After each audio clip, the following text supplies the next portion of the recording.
आकांक्षा टे रेस्पोंड करियो आकांक्षा hello Akanksha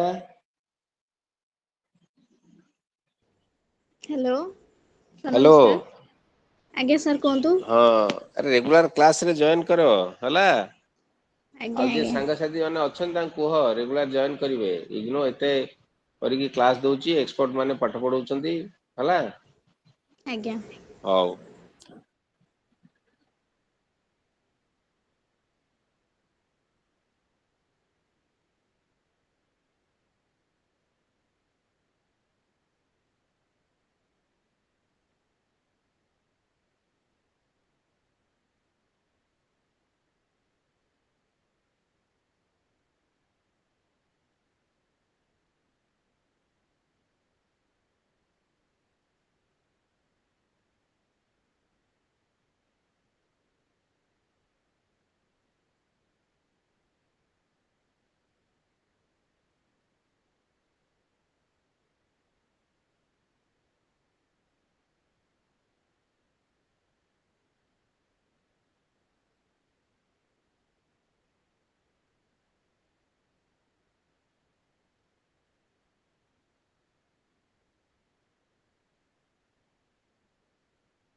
Good evening. Welcome to this class. Today we have a new scholar, Akanksha, Elena, Nivedita, and Akanksha. Okay. Hello. Am I audible? Yes, sir. Good evening, sir. Okay. Good evening.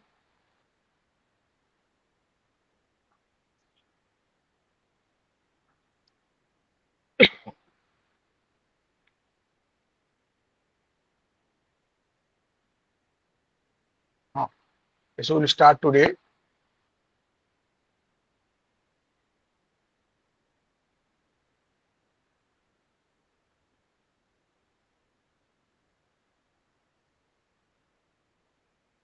Chance.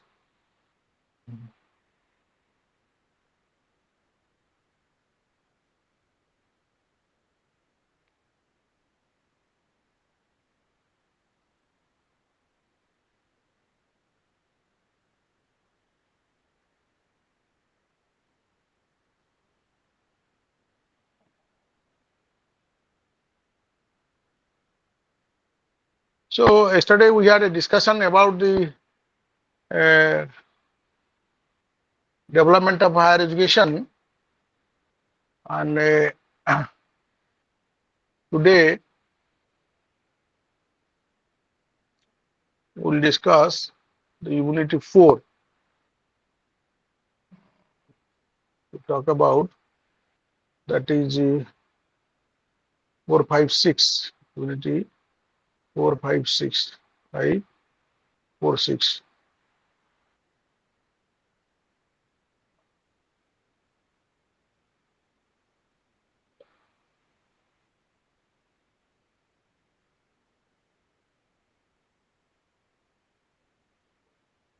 Higher education and development. Yesterday we had a discussion about this, perhaps. Elena, can you remember yesterday we had a discussion on this? We were talking about development in the Indian context. The discussion clearly serves that they demonstrate the serious divergence of views, even if the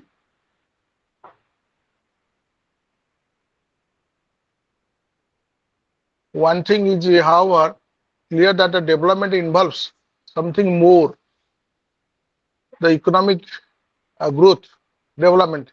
So we are talking about how economic development is accelerated through the process of research and development, and the research and development is the work of higher education.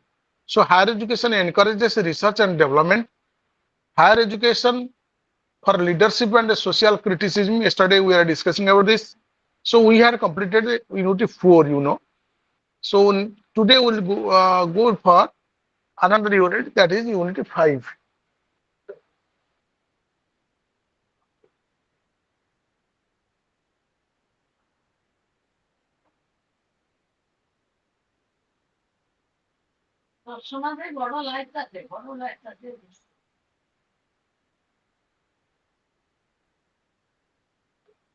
Unit 5.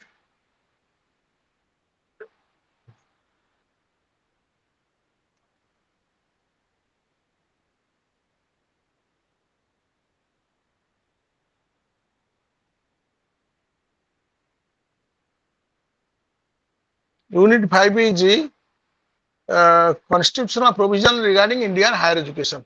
A very interesting unity. Constitutional provision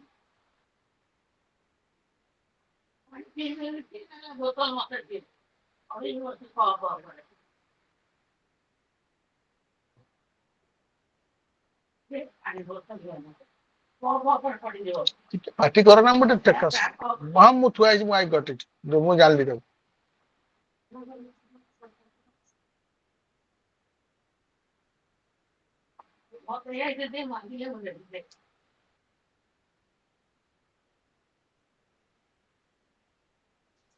constitutional provisions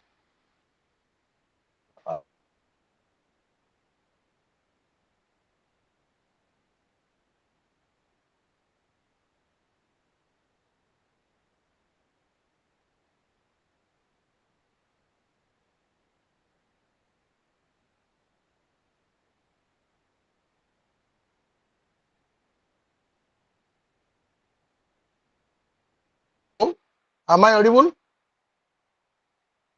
Hello, Nivedita. Yes, sir. You are audible. Okay, Yes, sir. okay. So now we'll talk about the constitutional provisions regarding Indian higher education. So as you know, the constitution plays a vital role as the document which regulates all the activities of India, and the things or the process or progress cannot be imagined without the guidelines of the constitution. So whenever conferences were called to form the plan for education in India, the tendency as a rule was to maintain the existing system with the light of a modification. And the most that happened, the great things, changes have been brought to the educational system by keeping and thinking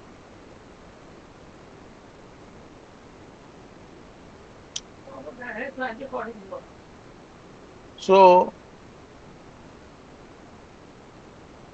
against a backdrop that it is interesting to place education in the context of constitutional arrangements that obtained in India after transfer of power in 1947. India gave itself the constitution which came into force in 1950. What are the details of these constitutional arrangements in respect of education? How have these worked? These are the important issues that need to be understood by everyone interested in higher education. Without a clear or adequate understanding of these constitutional arrangements, it would not be possible to understand the functions and responsibilities of different agencies in the sphere of higher education, and to think of alternative ways of organizing the system or even reforming it.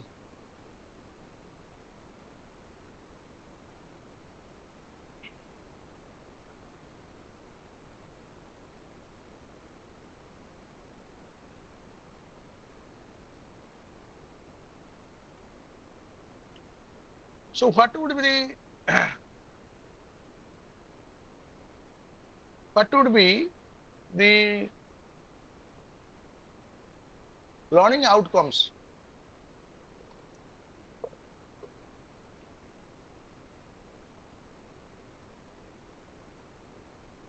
By the end of this unit, you would be able to understand the arrangements of higher education in the colonial period, enumerate different central and state mechanism helping the higher education sector, and to know the origin and functions of University Grant Commission, discuss different constitutional amendments regarding higher education, evaluate the role of planning and funding in higher education. So these are some of the important issues which have been highlighted. So in this context, I can say that how the colonial government, why we called it a colonial government, because as you know that the Britishers had their own colony, Portuguese had their own colony, French they had their own colony, so that's why they are called a colonial government. So this colonial government, East India Company, established itself as a power in subcontinent. Everything was managed and controlled by Governor General. As yesterday I had discussed that Governor General was under East India Company, but when the Parliament of British took over the charge of Indian administration, Viceroys were appointed.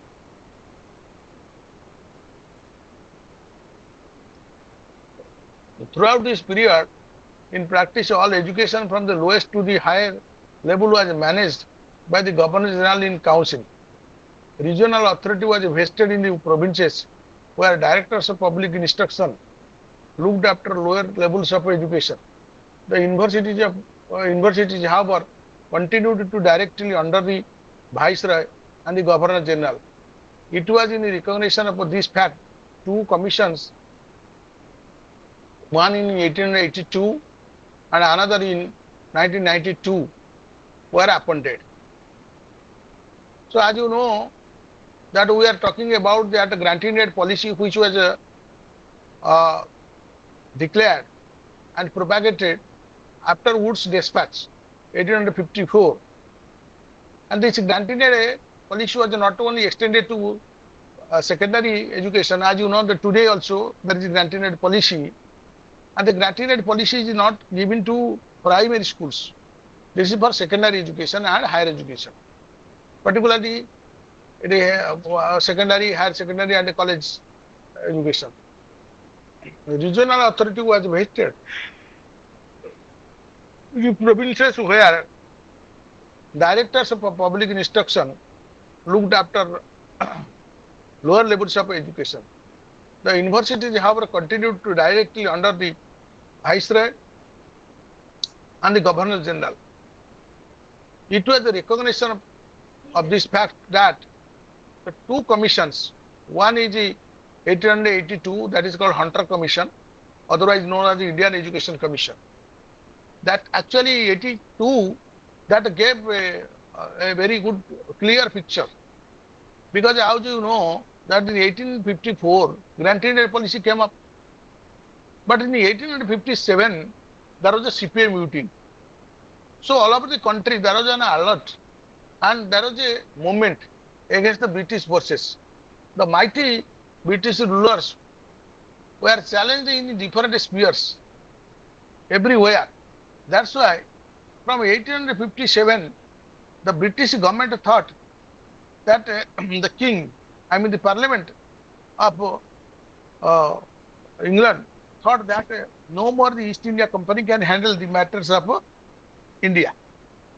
Therefore, so they took the administration to their hand and they engaged the governor, viceroys in place of a governor general. So in 1882, the commission was under the direct control of a viceroys, and in 1882, that commission, it was called Hunter Commission, Indian Education Commission, and in 1902, that was Indian University Commission. So let us discuss about the Sadler Commission of 1917. As you know, the Sadler was the VC of Leeds University of England, and it was appointed, the commission was appointed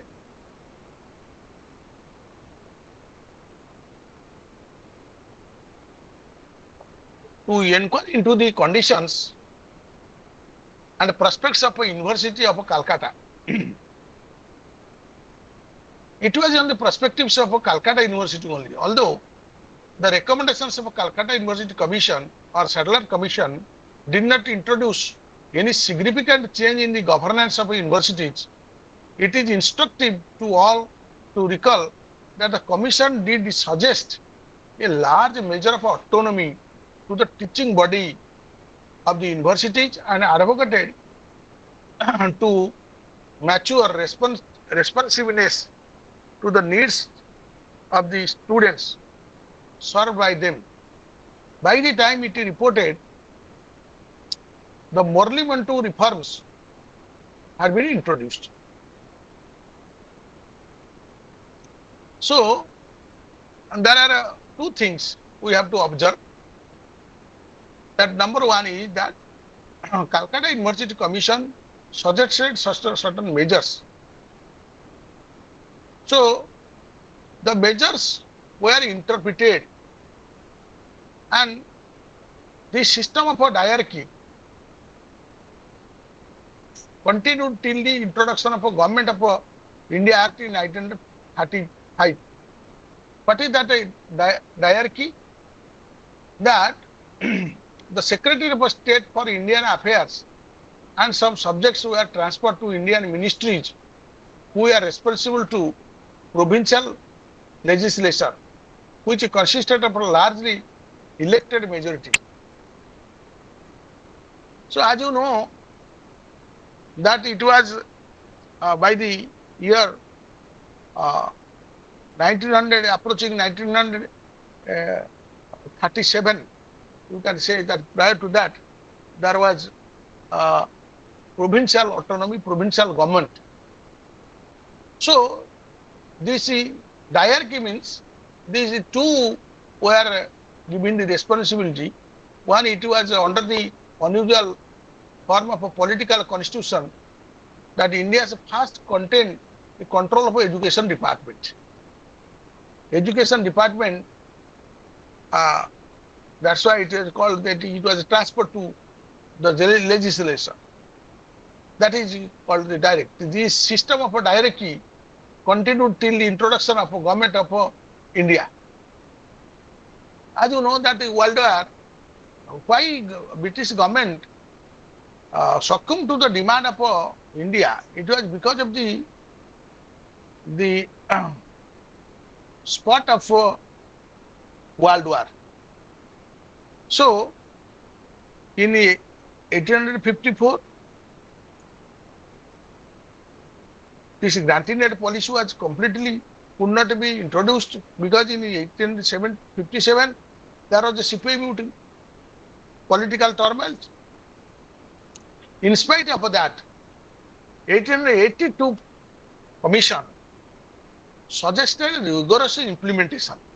That was a very positive aspect of this Indian Education Commission. It is called Indian Education Commission. Kothari Commission is called Education Commission. So that was the point for which we can say, so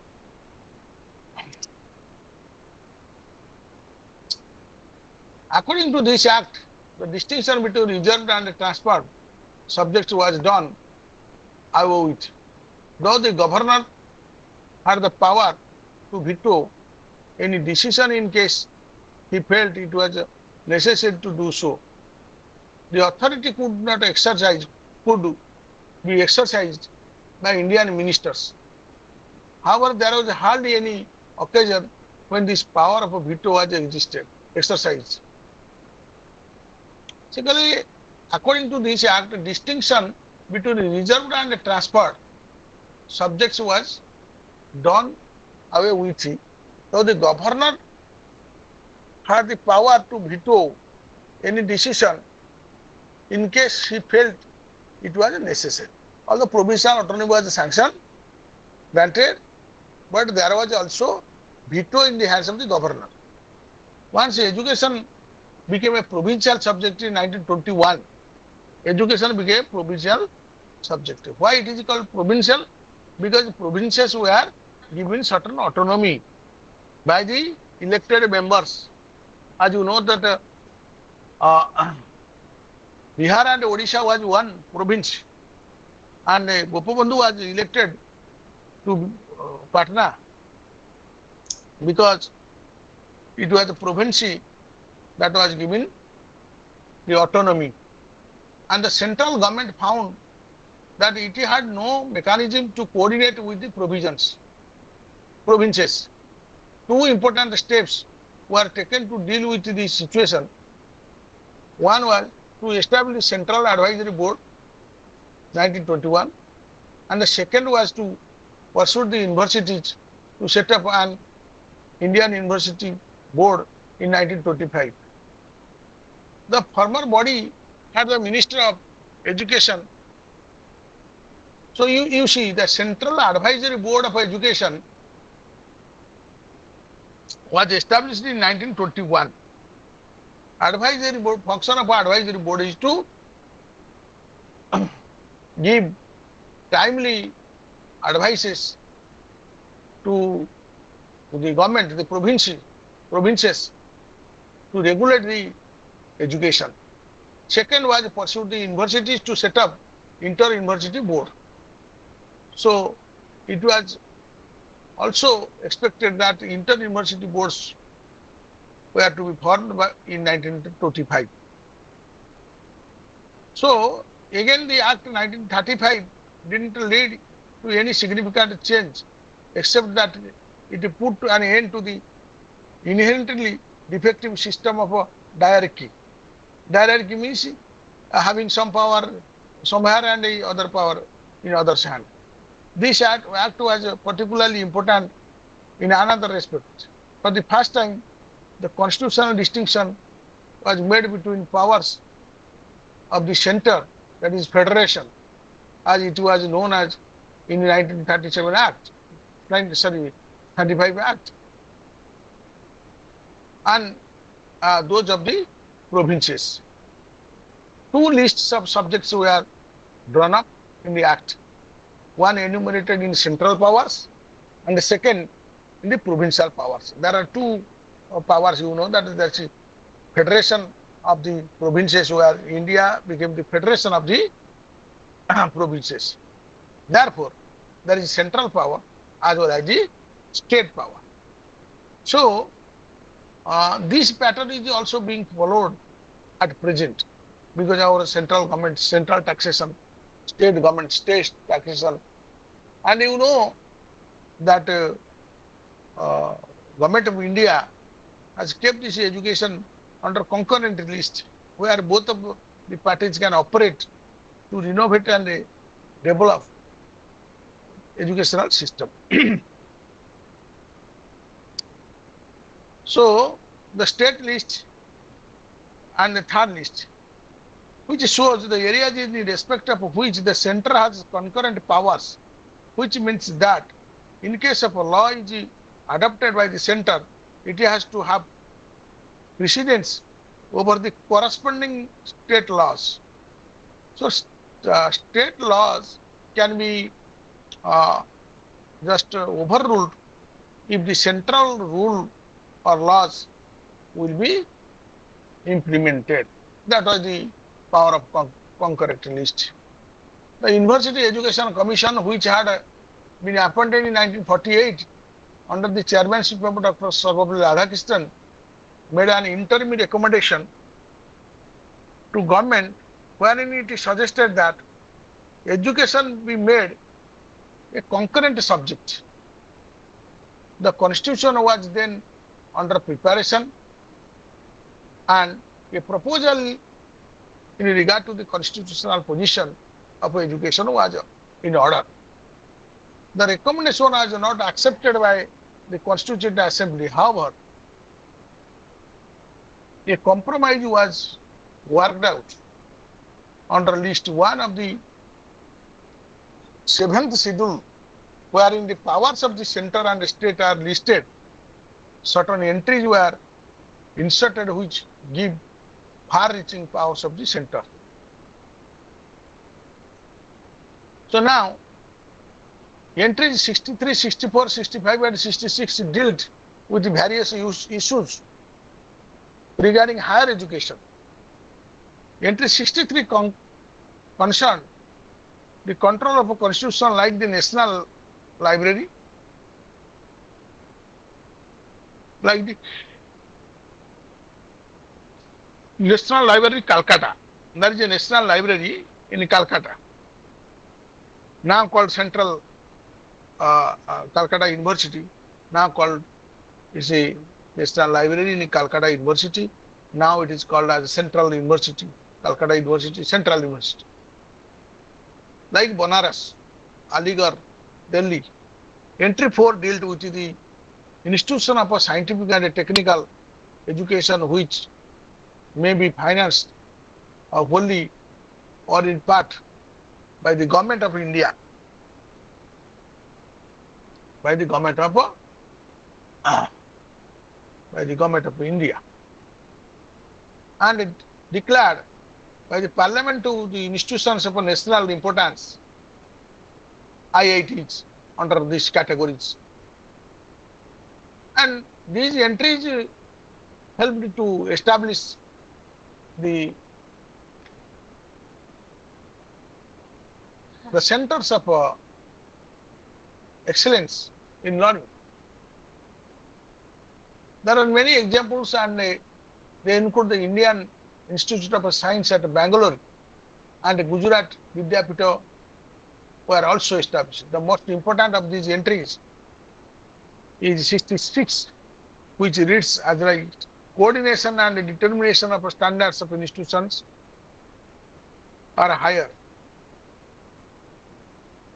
So there are other coordinating bodies like UGC and AICT, Medical Council, Bar Council, Nursing Council, Indian Council of Agriculture, Pharmacy.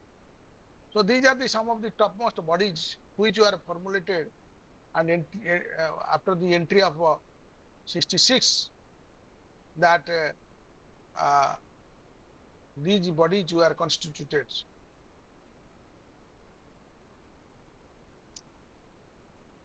And there are also the research institutions coming under these entries.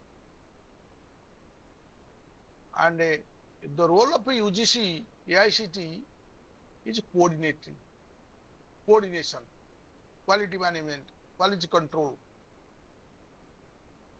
So what is the pattern of funding? UGC receives both plan and non-plan grants from the central government.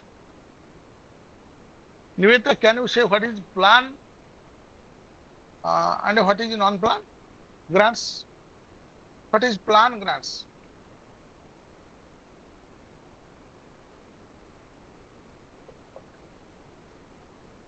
Elena?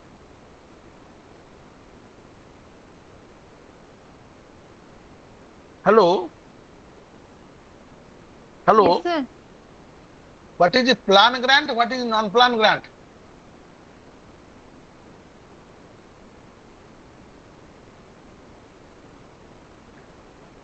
No, sir. Nivedita? Hello, Nivedita? Yes, sir. Nivedita, you say what is plan grant? I think plan means No, it's not. self plan grant meaning allocated by the government. Allocated by government. And non-plan? So, non-plan means some NGOs or some private institution. No. No, here is no NGO. It is also allocated by government. But my point is that why it is called plan and why another is called non-plan? Akankya?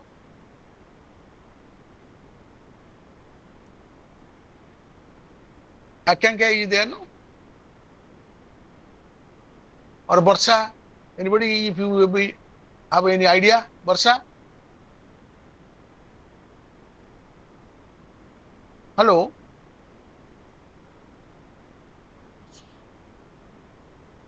So you see, plan means it is something based on your proposal of that year.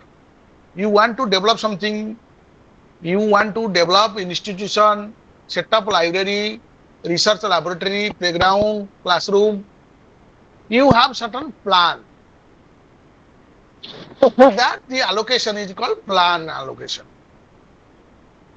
But if we will talk about non-plan grants,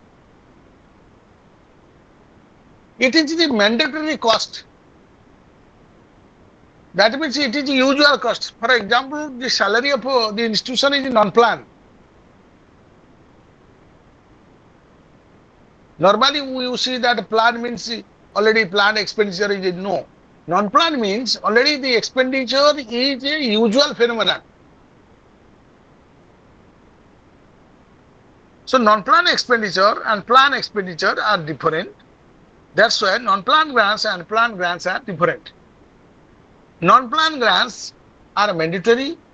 It is usual, as usual, and plan grants are according to the plan, and it may be sanctioned, may not be. But non-plan grant is a must because you have to fulfill the basic requirement of the institution. That is called non-plan. Okay. So now, if we will discuss that plan grant, UGC receives both plan and non-plan grants from the central government. As you know, it allocates, disperses full maintenance and development grants to all central universities.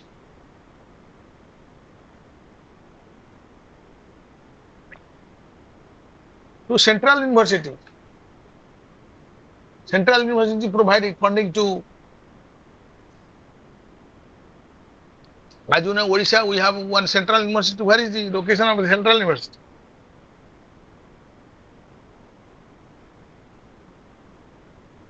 Can you say? In Odisha, there is Central University Odisha located at which place? Sir, Koraput. Yes, good. So Central University of Odisha located at Koraput. So if you look at, there is a different committees of a UGC, that is University Grants Commission, and as you know,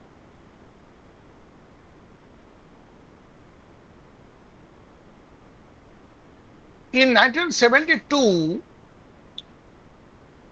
there was an amendment made in UGC Act, and it was given the power to refuse grants to universities whose establishment could be authorized only if they fulfill conditions regarding autonomy and finances.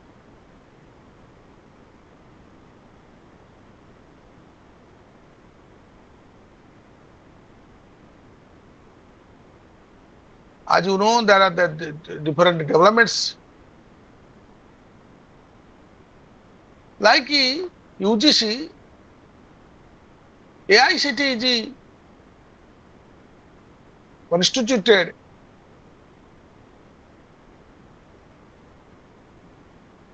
by the Parliament, an act of the Parliament, that is called All India Council of Technical Education. All India Council of Technical Education was set up in 1948. It was set up by 1948, and what is the role of this AICT? AICT looks after the quality monitoring of education in engineering, technology, architecture, management, pharmacy, etc. So if we will say, what is the organization? The organization that looks after medical education. That is called MCI, Medical Council of India. The major programs supported by AICT are a review and a renewal of the curriculum for education and training of engineers, technicians, modernization of laboratories, workshops, removal of obsolescence, establishment of community, technology, focusing manpower, etc. There is also ICAR, that is called Indian Council of Agriculture Research. These are the institutions which controls. The Ministry of HRD, nowadays called the Education Ministry,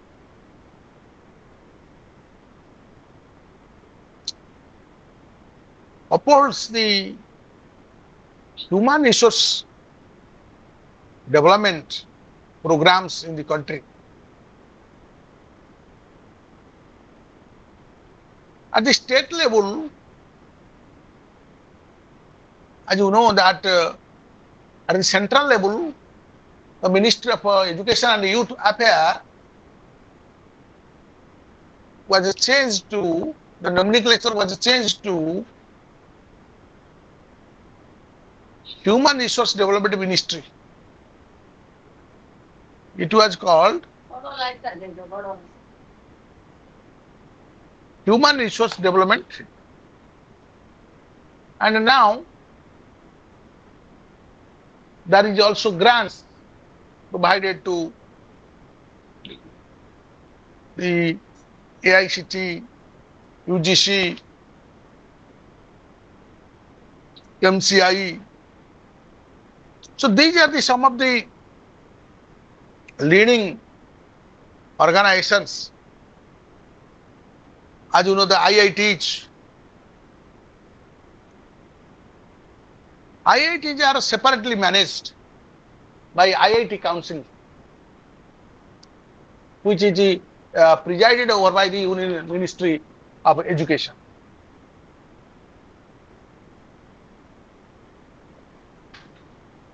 So there are central universities, IITs. There is also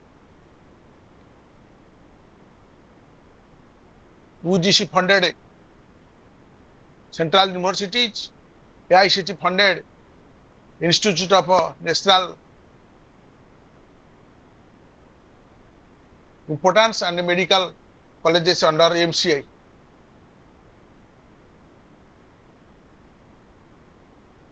There are timely review of universities and colleges, number of colleges. As you know that the UGC includes your college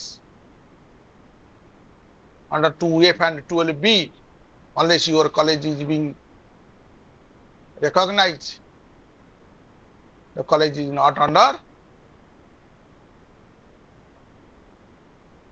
So now we discussed the development of the constitutional provisions of higher education in India. If we look at, we can go to unit 6. We can go to units 6 and 7. Evolving policy perspective in higher education.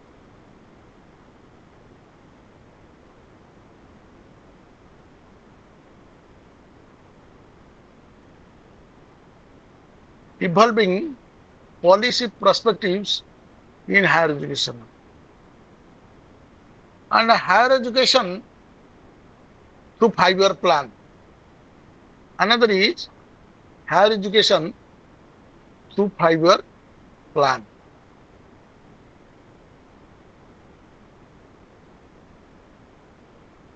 So let us discuss what is the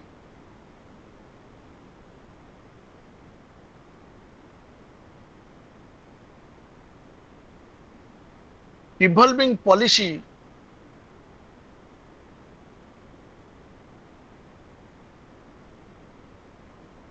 perspectives of higher education.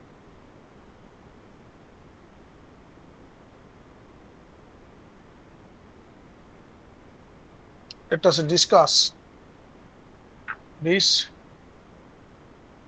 Let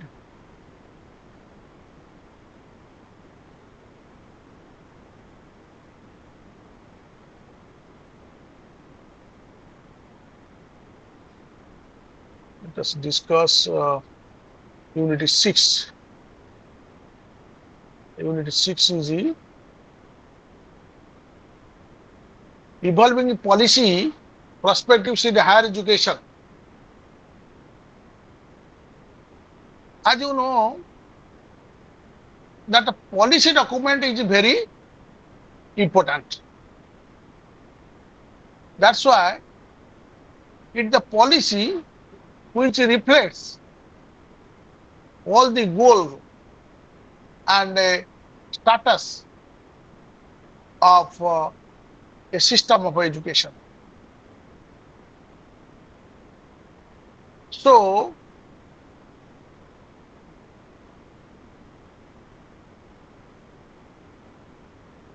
the trends of development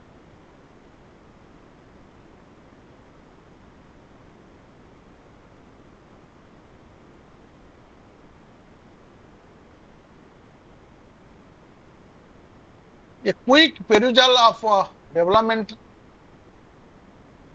of education indicates that in spite of various inadequacies, limitations of higher education,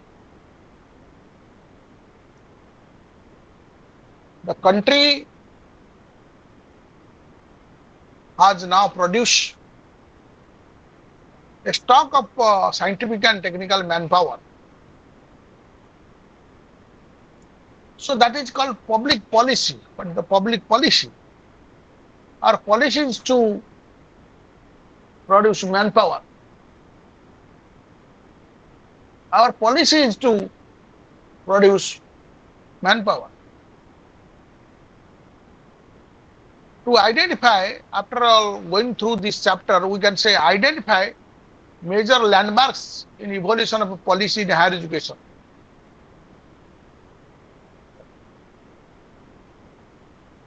Understand some of the prevailing policies and the thrust areas in higher education.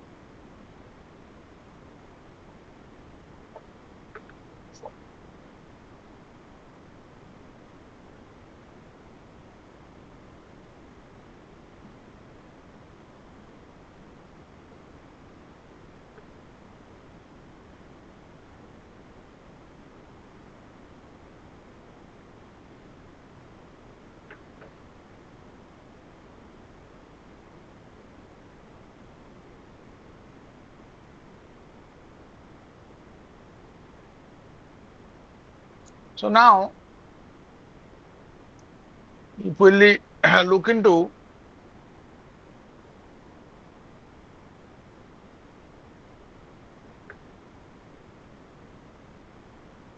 education planning in India,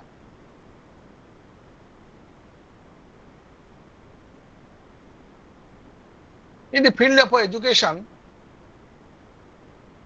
the country faced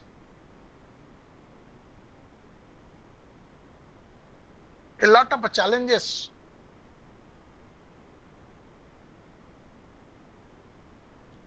At the same time, we restructure higher education to meet the manpower requirements of the growing economy. A multi-pronged strategy to adopt for this purpose, to provide education to all children up to the age of 14 years. Second, to eradicate adult illiteracy. Third, linking education to the world of work.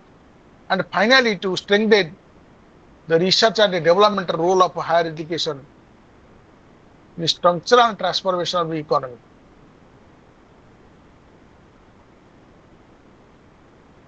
In 1976, with the exception of higher education, was exclusively a state of subject.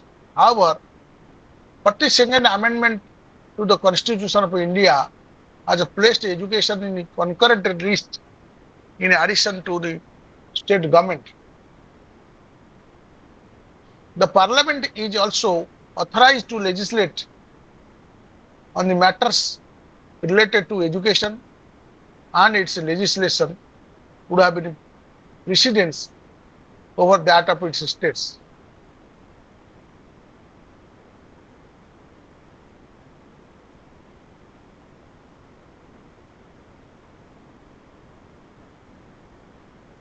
So after independence, there were commissions and committees set up to guide government or develop public policies. As you that there is national policies. National policy is the handiwork of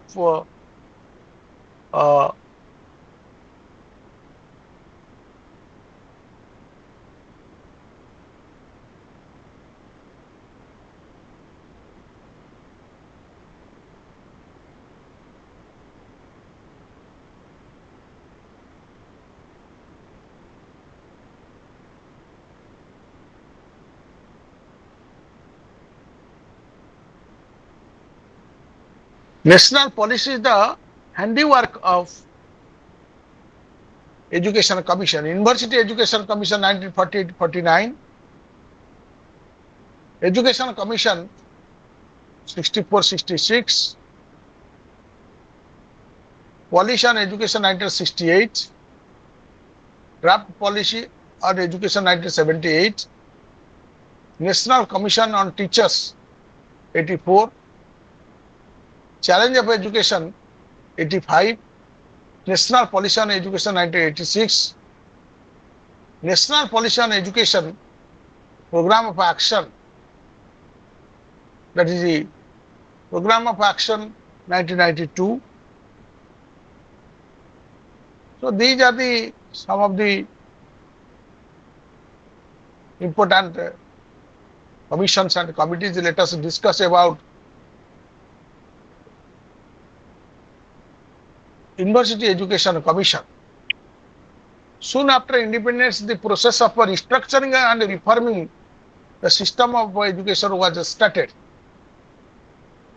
The University Education Commission was set up in 1948 under the chairmanship of Dr. Sarvapalli Radhakrishnan. Dr.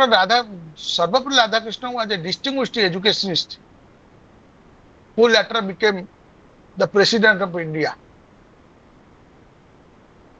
The main objective of the commission was to suggest measures for improvement of the system that may be necessary to suit present and future requirements of the country.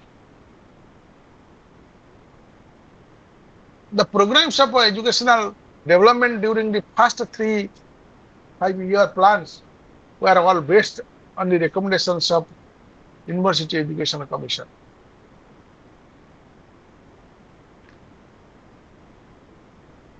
Although the commission was specifically looking into various facets of higher education, it also examined some aspects of school education, particularly those having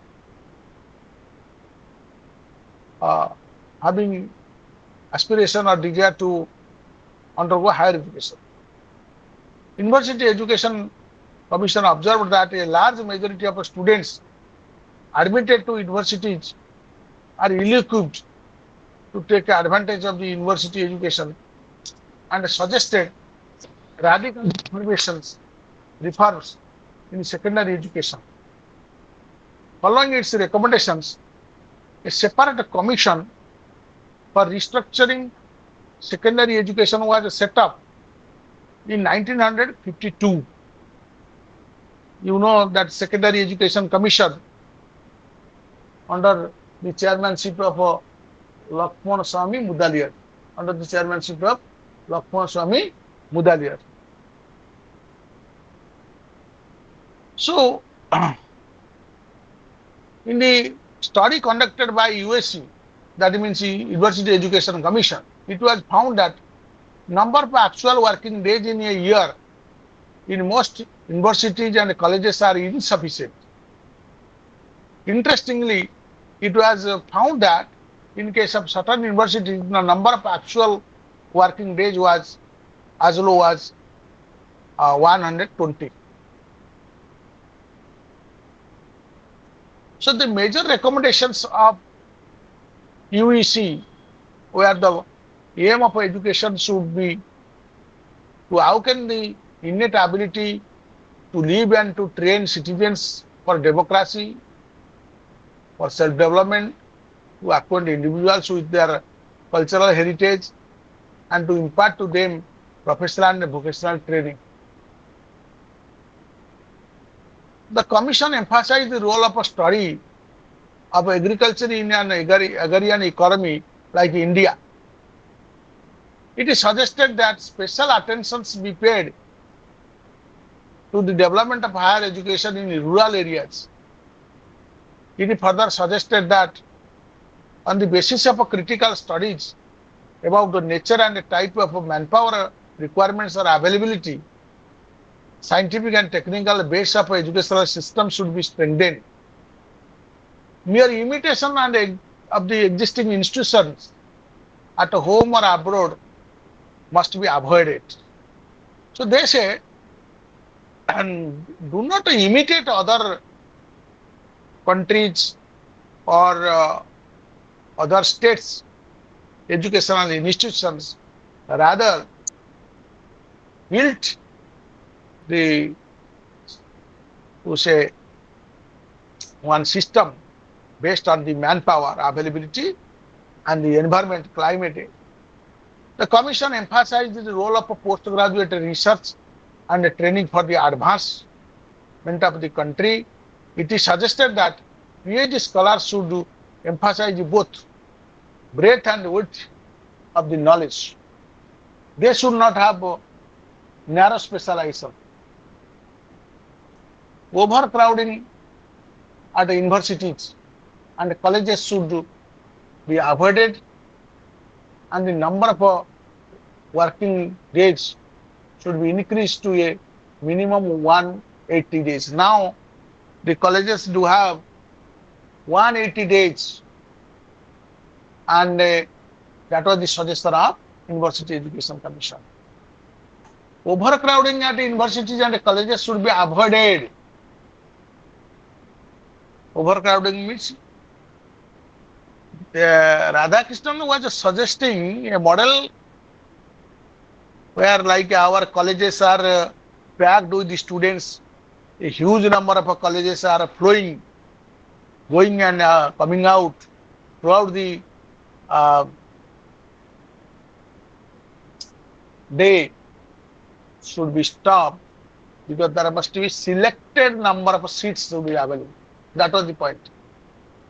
Realizing the importance of a medium of instruction, the commission recommended that the English as the medium of instruction in higher education should be replaced as early as possible by Indian language. 1948, the commission suggested that the English must not be a mandatory one in higher education. It can be, ଆମେ ବର୍ତ୍ତମାନ ଇଂଲିଶରେ କଥା ହଉଛେ, commission କହିଥିଲେ ନା mandatory ନୁହଁ, କୋଉଥିରେ ନା ଇଂଲିଶରେ। କ'ଣ ତାହେଲେ ନା ଇଣ୍ଡିଆନ୍ ଲାଙ୍ଗୁଏଜେସରେ ହେଇପାରିବ। ଇଣ୍ଡିଆନ୍ ଲାଙ୍ଗୁଏଜରେ ଜାଣିଛ କେତେଟି ଅଛି ଆମର MIL, modern Indian languages? Elina, how many MILs, modern Indian languages, are there?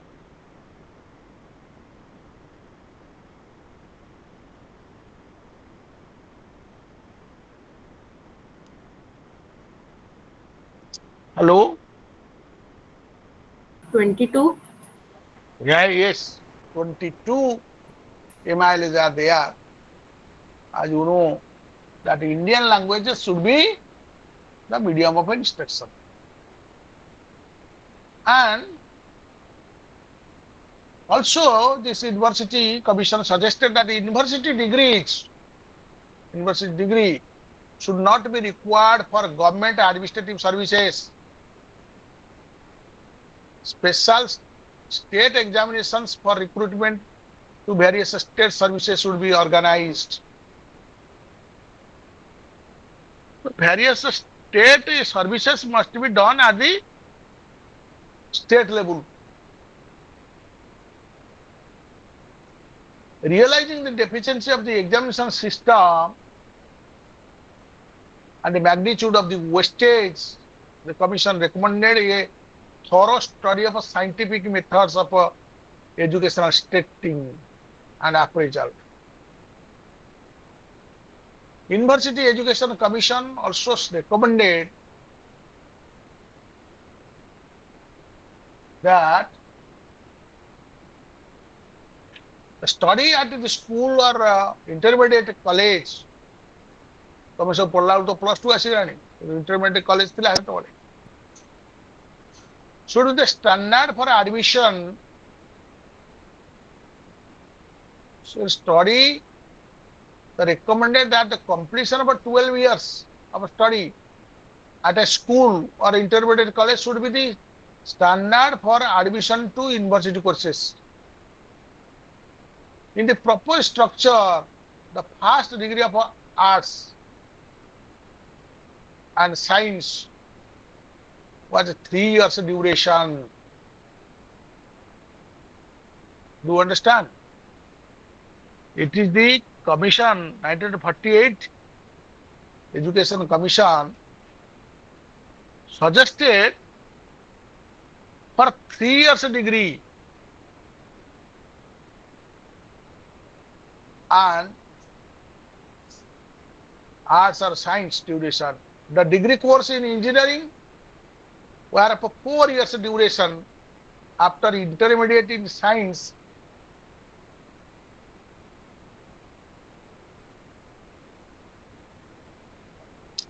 That means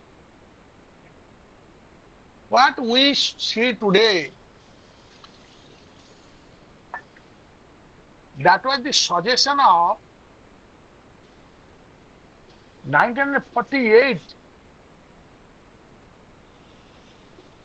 Commission.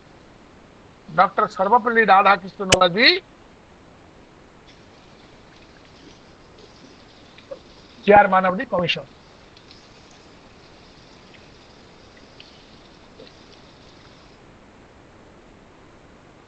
So if you will look into the document,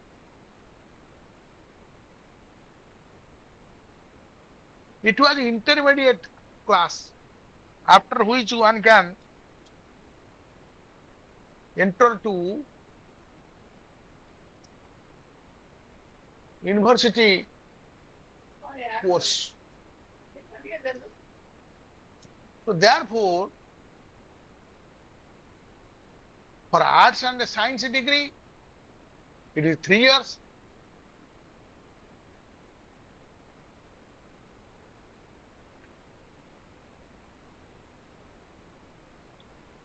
But for engineering, it was suggested for 4 years.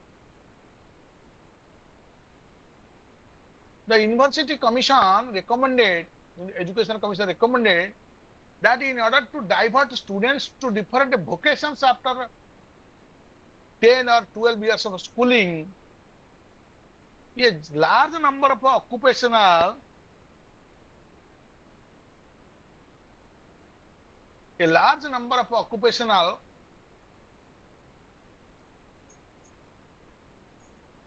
institutions must be established. Now, the commission suggested that there must be less in to avoid the we have to avoid the overcrowding of the colleges.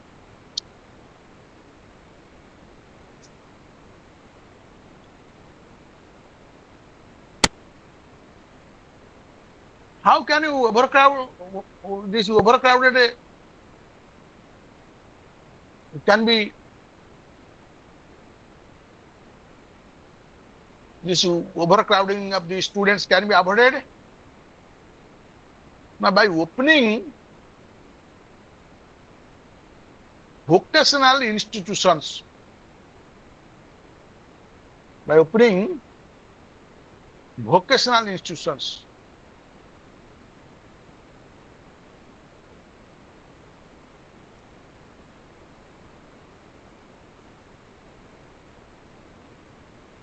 It is very important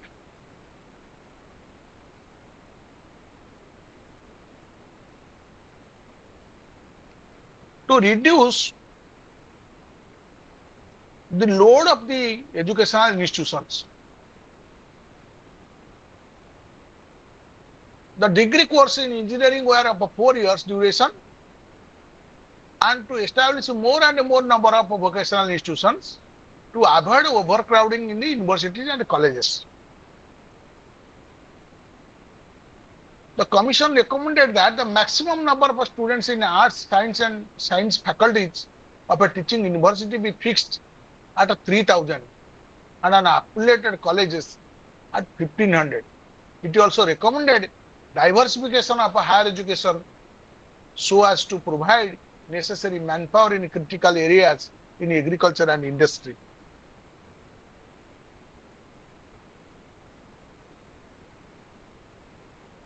So now you see that it was suggested that 1,500 students only can read in a college and 3,000 union in a university.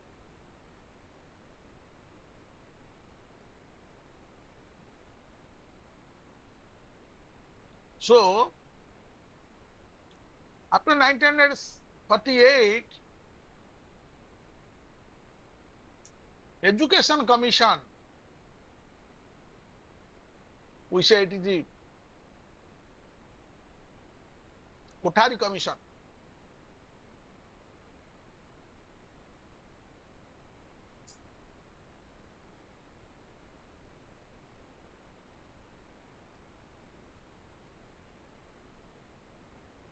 Kothari Commission suggested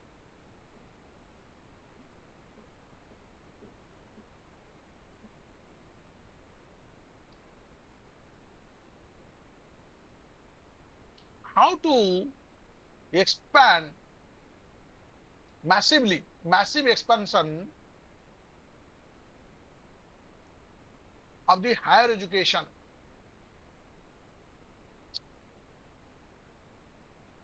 And in fact,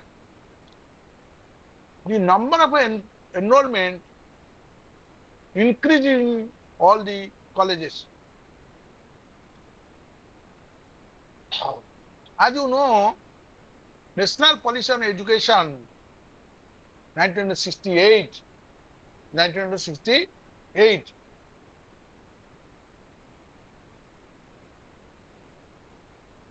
was based on the recommendation of Education Commission. The program of educational reconstruction. The educational reconstruction, the system of education which was already existing, operating, was reconstructed, will be reconstructed. This concept of reconstruction was suggested by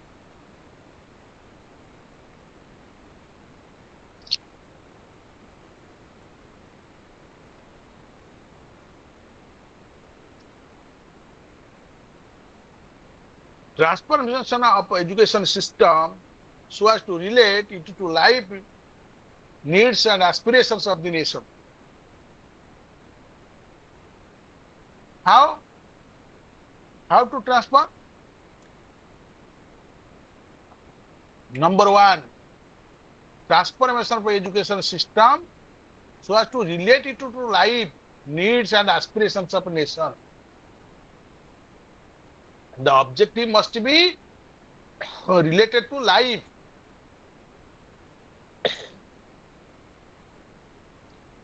And the needs. So education should not be absurd one. It must be related to life, bread and butter, research, to the local. We talk about local should be vocal. So to fulfill your demand need, the education system must be there. This was the suggestion of the Education Commission 1900, we say Kothari Commission report. Second one was the qualitative improvements.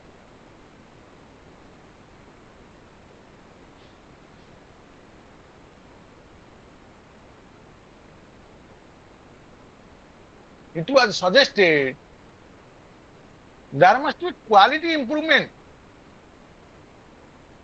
And the quality improvement is possible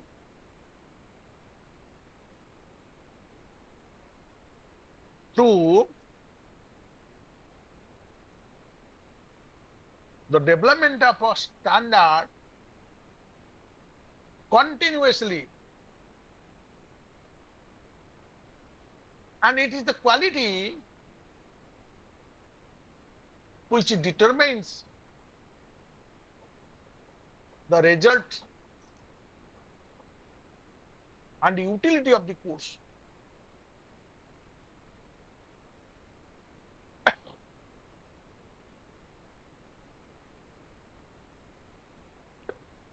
Then there is the expansion of education facility.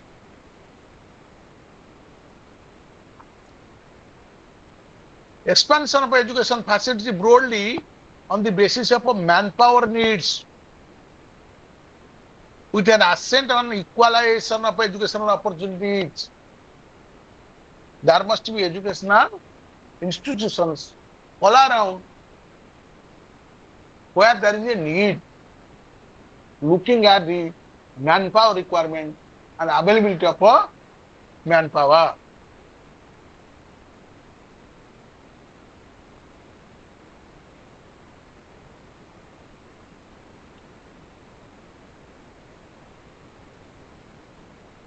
As a result of recommendations of Education Commission, corrective measures to check the malignancy were taken up.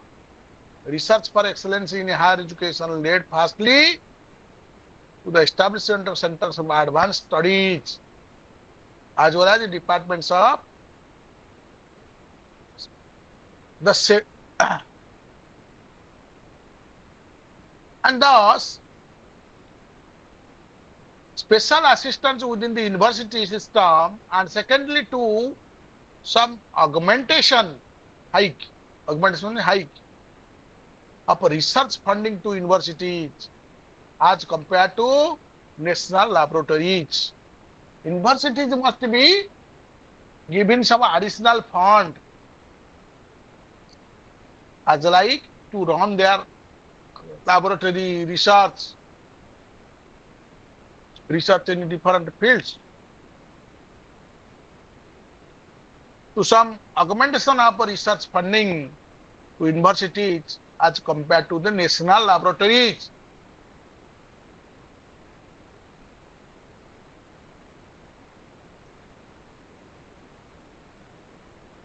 The 70s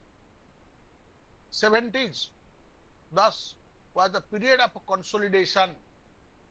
We say 50s, 70s means that in from 1960 to 70 called the 70s. That 70s thus was the period of consolidation of higher education in India. The growth rate of enrollment fall about 4% per annum, although the switching over to 10 plus 2 plus 3 pattern of schooling is partly responsible for this. Other factors like a large scale unemployment among the educated also can be attributed as one of the reason of the fall in higher education enrollment. Realizing the special significance of highly qualified manpower for socio-economic development, the Commission, with the assistance of the experts, undertook very elaborate study on manpower requirements and proposed a plan action to suitably adjust enrollment patterns so that there was no shortage of skilled manpower. So there, after the suggestion of Education Commission, any NPE was came into force. So, and the NP, National Policy on Education, NPE, 1968.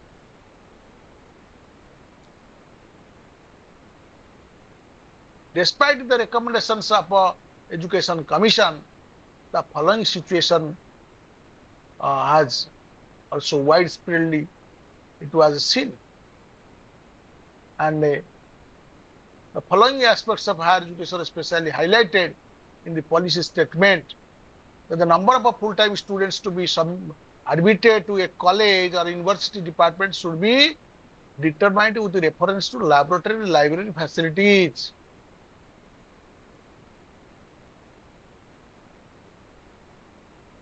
Since the demand of higher education will be much larger than the provision that can be made for it or needed on the basis of the manpower requirements, a system of selective admissions will have to be adopted. Considerable care is needed for establishing new universities. This should be stated only after adequate provisions of funds made for the university. Special attention should be given to the organization of postgraduate courses, to the improvement of standards and training of research. Centers of advanced studies should be strengthened, and a small number of clusters of centers aimed at the higher possible standards in the research can be undertaken. So there was a development. The document analyzed the following important problems. It was considered that the policy planners should evolve measures to tackle them on the priority basis. The role of a university system in national development, guidelines for restricting to access the higher education, measures of improvement standards, structuring of courses, postgraduate and research priorities, diversification of courses, decentralization of control, autonomous creation of autonomous colleges, academic freedom, and medium of instruction.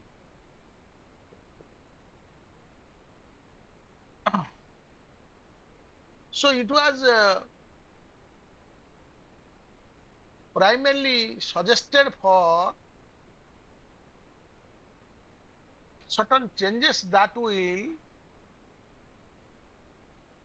in one way, there will be expansion and consolidation, quality improvement. The critical analysis of past developments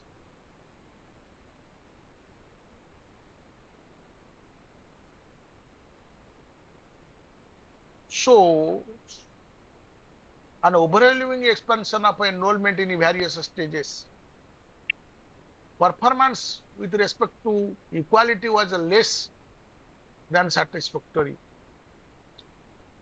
Identification of factors which have inhibited the implementation of strategic reforms suggested by the earlier commissions.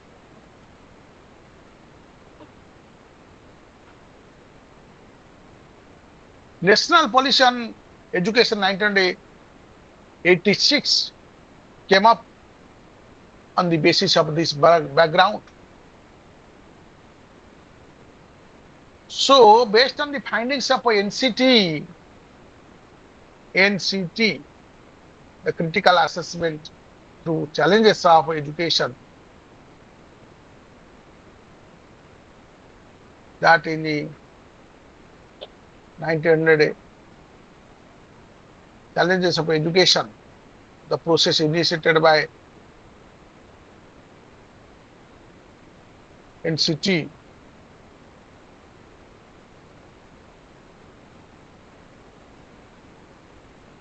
assessment of a challenge of education on one hand, and the feedback obtained through nationwide debates, seminars, conferences on the other hand.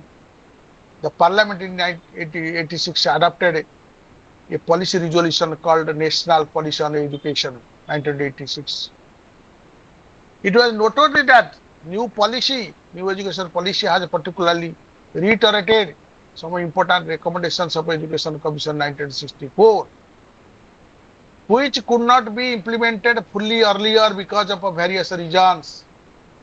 The policy has not only restarted some of the earlier objectives, which are quite pertinent even today and need immediate implementation, but also caution that although implementing these reforms is going to cost the nation some money, cost of non-implementation would be much greater in every aspect.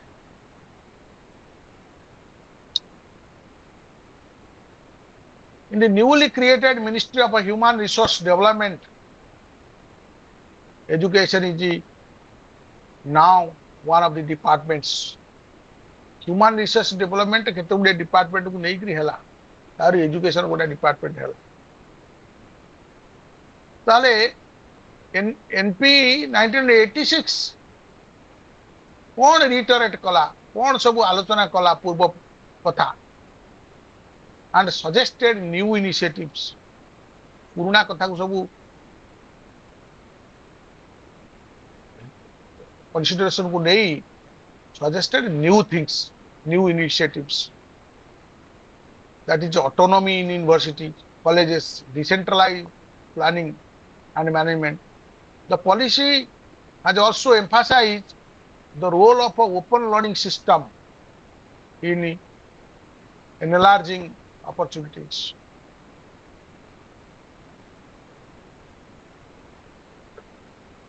A better deal of teachers and greater accountability.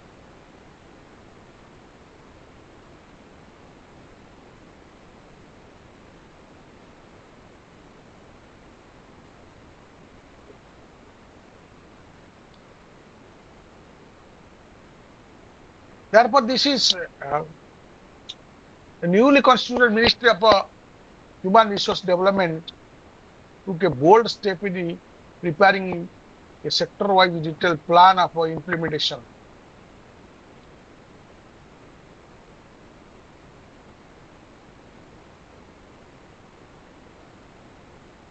Some progress in implementation of 1986 is under guidelines for getting affiliation to new colleges, proposals for number of colleges for grant of autonomy were considered by UGC and accorded autonomy. The qualifying exemption for recruitment of university teachers called NET has initiated. The University Grant Commission has put in practice the academic staff colleges for the orientation of the newly appointed university and college lecturers. Academic staff colleges are functioning in many universities. Performance appraisal and code of professional ethics for teachers.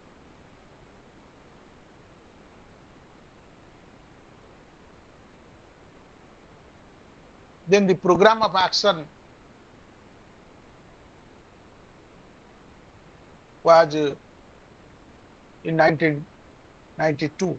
In the light of experience of implementation of NP 1986 and program of action 1986, the program of action 1992 proposed after adoption of a policy, national policy, there is a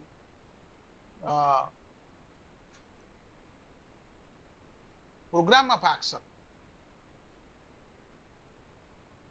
The establishment of State Council of Higher Education, that was the program of action of 1992. The statutory bodies in all states, State Council of Higher Education, during 8 5-year plan to ensure proper planning and coordination. Pending of establishment of SCHE, that is the state government should have partnership with UGC to undertake survey of existing facilities for higher education.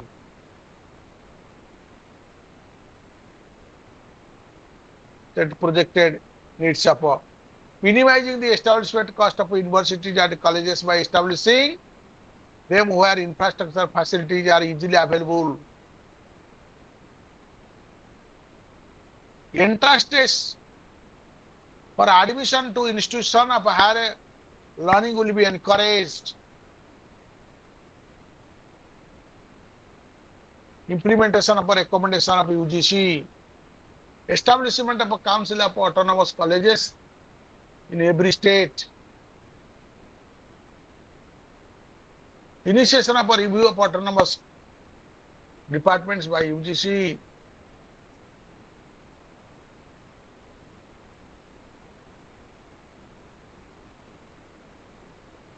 Redesigning curriculum was also emphasized.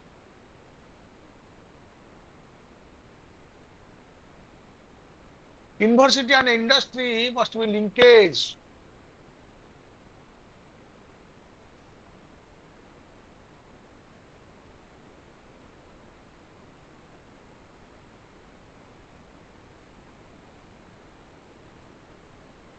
A special subject which we must discuss, that there was the development of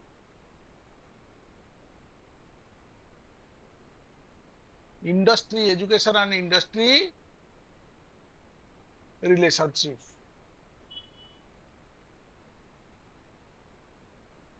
So all these points we discussed under this heading. Now moving to your 8,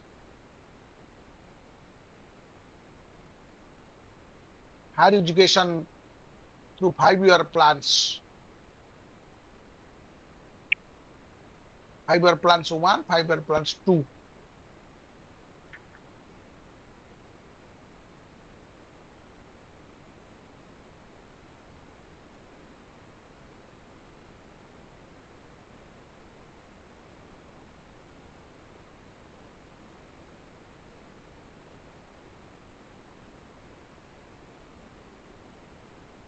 So what is a 5-year plan? As you know, that every government is elected for 5 years only, not more than that.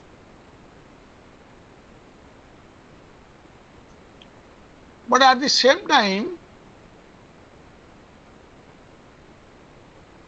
there must be a planning to say, that is called 5-year plan.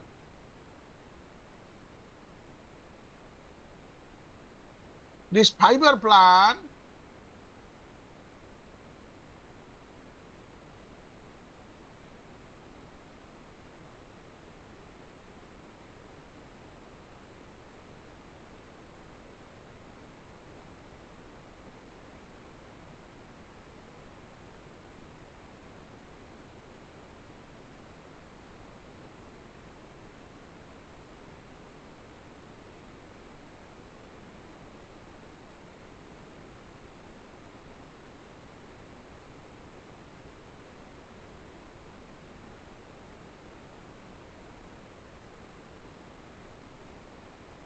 okay, hello, yes.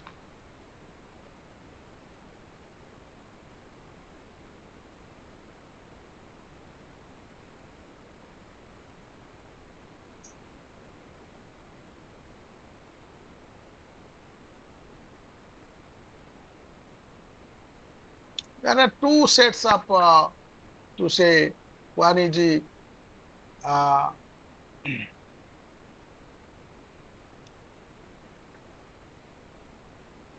5-year plan, and another is 5-year plan 2.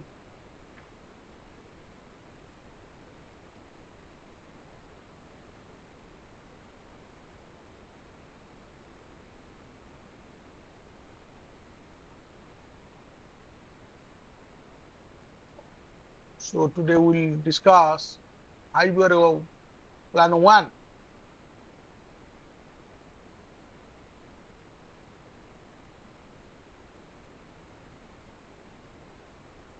Five-year plan 1. What is the 5-year plan 1? Unit 7.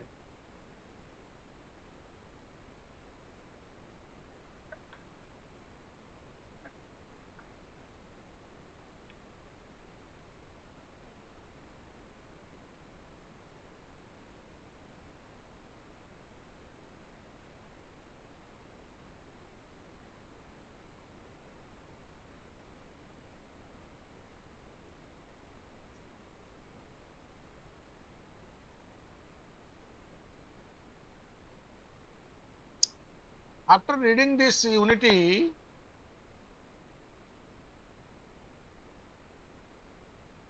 we can go appreciate the need of planning, describe the major objectives, explain the main features of universities, why there is need of a plan,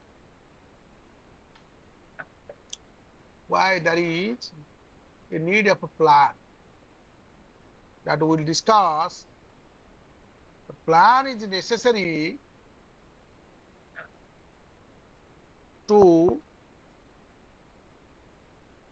uphold the ideology and carry out the program. Every program needs a well-designed plan. In India, planning exercises are undertaken both at the center and the state level, which have the mandate to establish the institutions of higher education and for which there is a necessity of planning.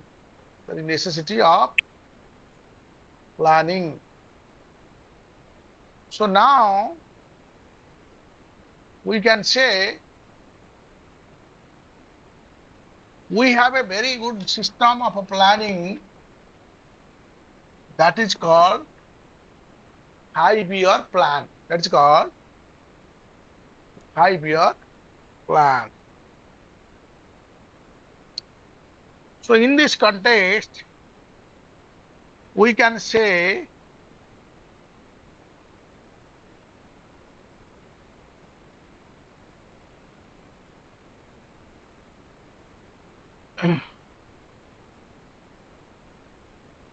that in the context of higher education, the plan emphasized on building up a new system more suited to the national needs and working out the relationship of the various systems. This is the first plan.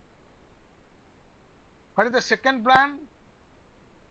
First plan no अवधि केते और separate second plan no अवधि केते ना एटा होची 51 रु 55 second हला 56 रु 61. Noted that the rapid increase in the number of students in universities and colleges has affected the standards of education.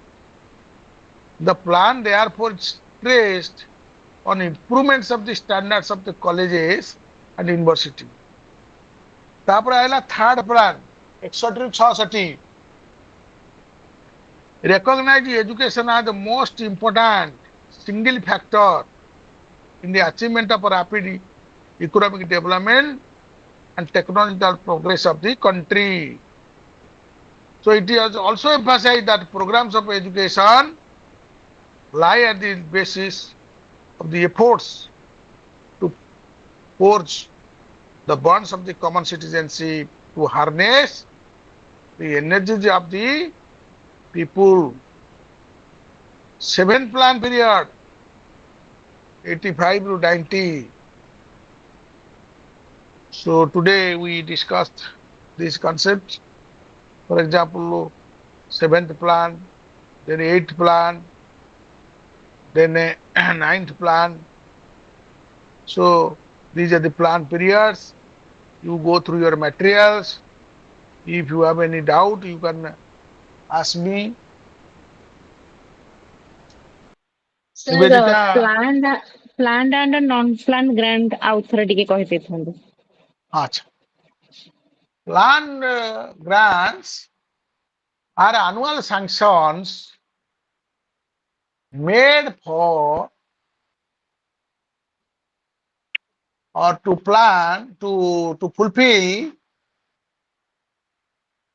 your requirement which is not basically the core area. Core area is non-planned. Planned expenditure you need to, for example, if we'll cite an example, you are working in a school, you have already school. There are different types of expenditure. You wrote a letter to the government for a sanction of funds for school building. So government may sanction, may not sanction, because that is a plan expenditure. That's a plan expenditure. For example, another example, you are 10 teachers and 2 office staff, total 12 members of school. You need a salary, and for that you have placed demand. That is non-plan. That means this expenditure will be incurred every time. There is no need of doing any plan. But for expansion of a building, you need to do a plan. Once the post created, once the people recruited, now this is a non-plan expenditure. ବୁଝିଲା ନା ନାଇଁ? ଯୋଉଗୁଡାକ ଚିନ୍ତା କରିକି କରାହଉଛି development ପାଇଁ ତାକୁ କୁହାହଉଛି plan expenditure. ଯୋଉଗୁଡାକ already ଖର୍ଚ୍ଚ ହବ ଆଉ ଅଛି ତା ଦେହରେ କିଛି ଚେଞ୍ଜ କରି ହବନି, ସେଟା ହଉଛି ନନ୍ ପ୍ଲାନ। ଯେମିତି ସାଲାରୀ ହେଲା, କି ଯେମିତି ତମର ବିଭିନ୍ନ ପ୍ରକାର ଆଇଟମ୍ସ ହେଲା, ସବୁଠାରୁ ମେଜର ଏକ୍ସପେଣ୍ଡିଚର ହଉଛି ସାଲାରୀ। ସେଗୁଡାକ ସବୁ ନନ୍ ପ୍ଲାନରେ ଆସୁଛି। ପ୍ଲାନ ରହୁଛି ଡେଭଲପମେଣ୍ଟ। ଦିଟା ପ୍ରକାରରେ ଗ୍ରାଣ୍ଟସ ଆସେ, ବୁଝିଲ ନା ନାଇଁ? ଆଜ୍ଞା ସାର୍। ହଉ। Anyway, any question? Any other question? Elena? No, sir. Okay, you go through the materials. You can ask me questions so that we can discuss